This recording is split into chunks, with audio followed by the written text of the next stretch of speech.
Hey guys, welcome back to Wiksen Farms. It is September 23rd.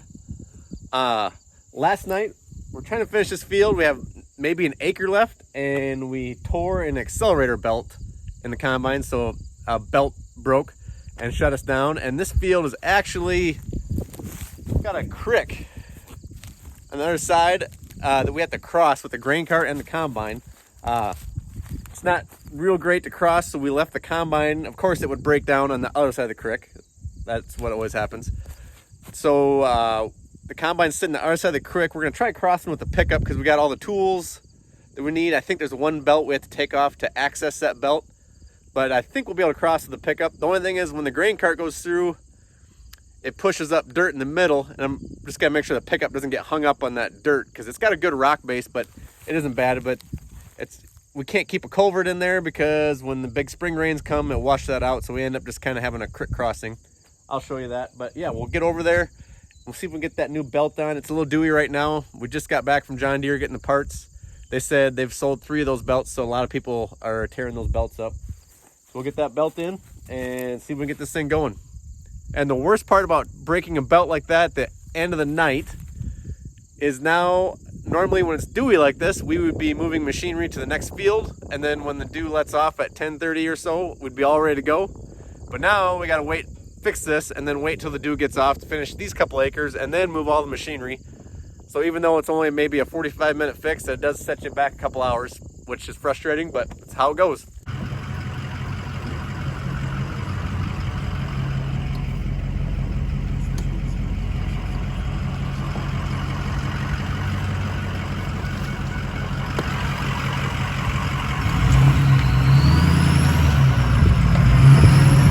So this is the feeder house here. This is what brings the crop from the head up to this level.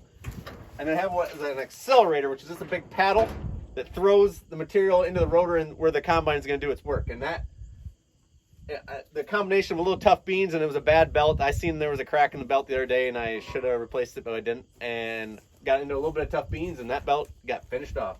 So let's open this panel up and see what it's going to take to get this belt off.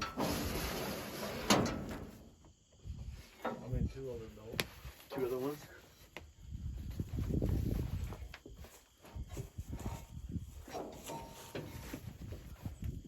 Ooh, I would say it's shot. Yep, I think that belt's done. Not supposed to look like that. Doesn't even look like that's complete, but yeah. So we thought this was gonna be pretty easy to put this belt on. Tensioner's here, but it looks like we got 2 other big belts that have to be taken off so that our belt can loop over those pulleys to get to the pulley it's at. So it's gonna be a little bigger job than we thought, but let's get these other belts untensioned and loosened and we'll slip the new belt in. Look at all those belts that have to come off. Yay. So they tension them with these nuts on a spring. So we basically got to back these nuts off. I think they make a special socket for this, like a super deep socket. We don't have one. We need to get one of those. So we end up using a wrench. Even a ratcheting wrench helps. But yeah, we'll get these backed off. And those belts loose, so we're going to slip the new one on.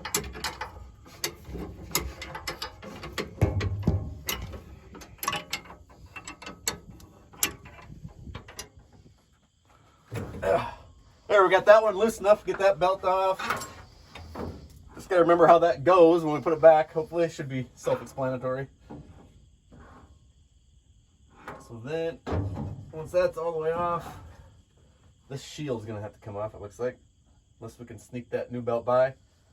We got one more belt he's got loose already. We got to get that off too. It's always the back belt that breaks. Never the front belt, so you got to take off 3 belts to get at it. I think we can speed this through. So it's got to come over this big pulley first. I need to get it through this middle belt first though. Ouch! That hurt. Ouch. Get that one over top. Okay, I'll turn this. It's on. Okay, you got it? Yep. Perfect. So now we can tension this and see where this tensioner's at. Yeah, why does that hit like that? That bolt's bent on top. Somehow somebody bent it. Oh.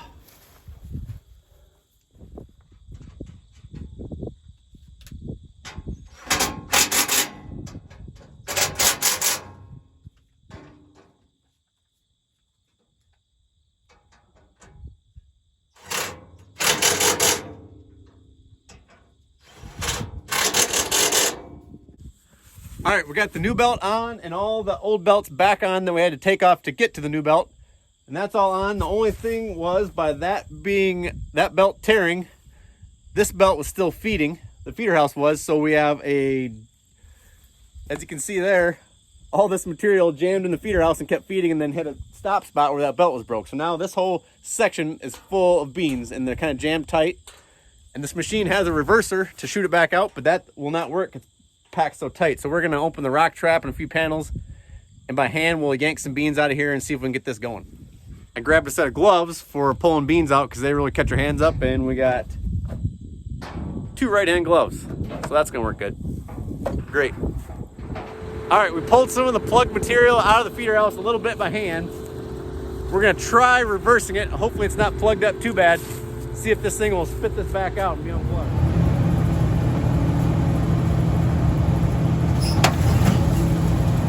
Oh, I would idle down when you hit that reverser.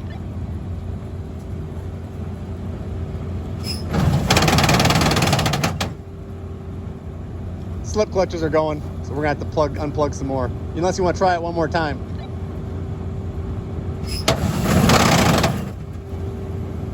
Oh, it was close.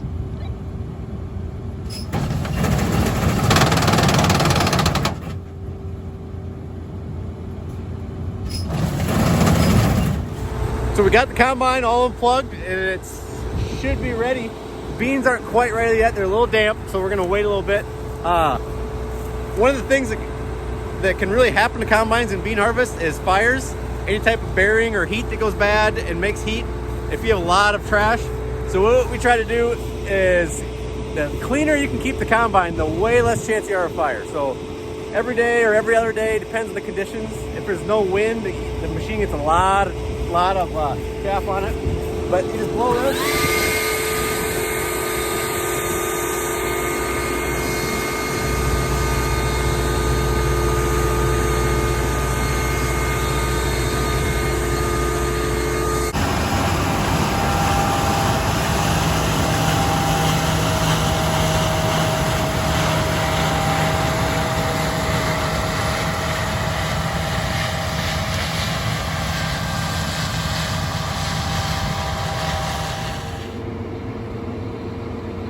And on to the next field.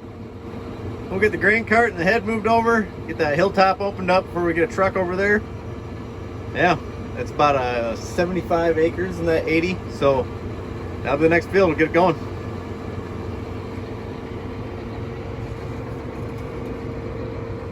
So today there's just 2 of us. My dad's in the combine, I'm grain carting and trucking. With soybeans, it's a lot slower going and this is not a very good going field. So one guy can usually kind of keep up, and since soybeans don't follow rows like corn, you can kind of park the grain cart in one spot if you don't have the third guy at the time, and the combine can always work its way back to the grain cart. Corn's a little different because you have to follow the rows, so you can't just zigzag your way back to the grain cart when you're full if they're not following you around. But with soybeans it works pretty good, so I'm just going to leave this here.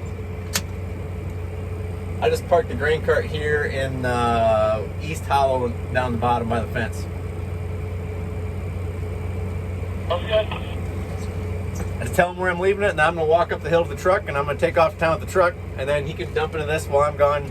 Probably should be back within 45 minutes to an hour. And then we'll go in the back of the field when I'm back with the grain cart, like I follow him around.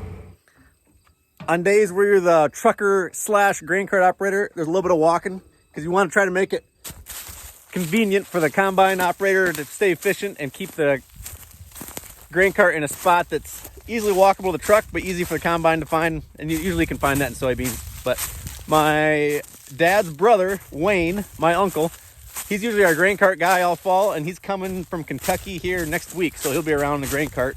So we'll have a full-time grain cart guy next week, and then he'll just stay. It's most important through corn. We really need a guy in the grain cart and corn all the time. All right, I'll walk up this big old hill, get to the truck, and get to town.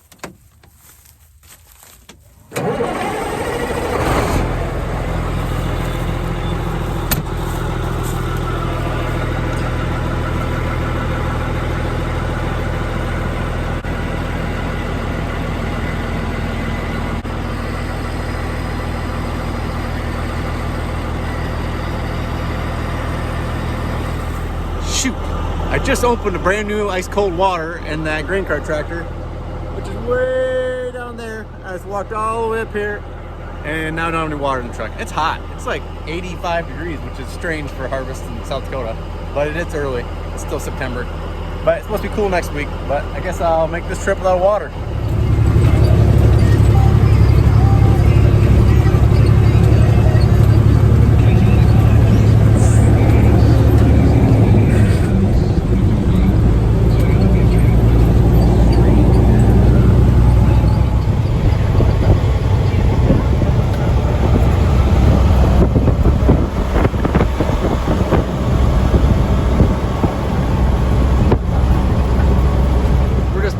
Elevator here.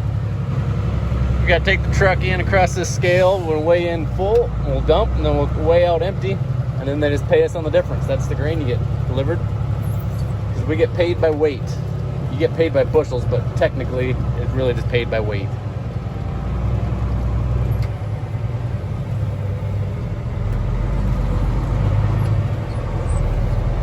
And that probe on top of the scale will go in the truck and take a sample. They'll get a moisture, so they know I have an accurate reading of how our moisture is. We'll get this load dumped.